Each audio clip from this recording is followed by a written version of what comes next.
Do I have tips? I've got plenty. I honestly started to consider a career in cleaning chimneys and cleaning fireplaces after I was done with this. Let's get started. First, we're going to talk about the products I used. Second, we're going to talk about the different tools, and I'm going to link everything on my blog.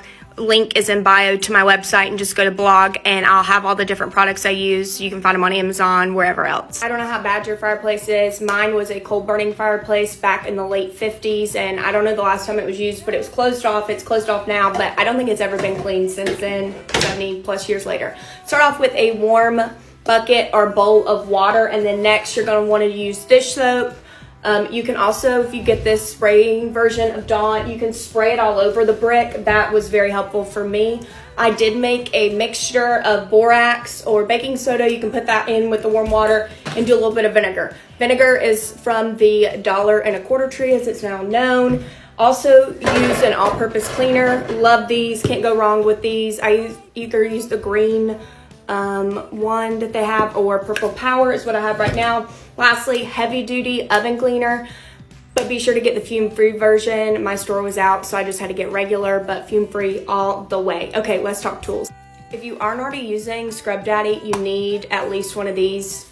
If not for your kitchen, for this is definitely a great miracle worker, and I loved working with this, so definitely recommend a Scrub Daddy. You're gonna be making a huge mess, and so remember, as you're removing the debris, you need to wipe it down with something. You can use rags if you want to, or paper towels, or shop towels. I would definitely recommend those. I got these brush attachments for my drill on Amazon. I got a set of them, and they're different sizes and also like different, what's the word? Not thickness, but like roughness. Okay, so I have that one.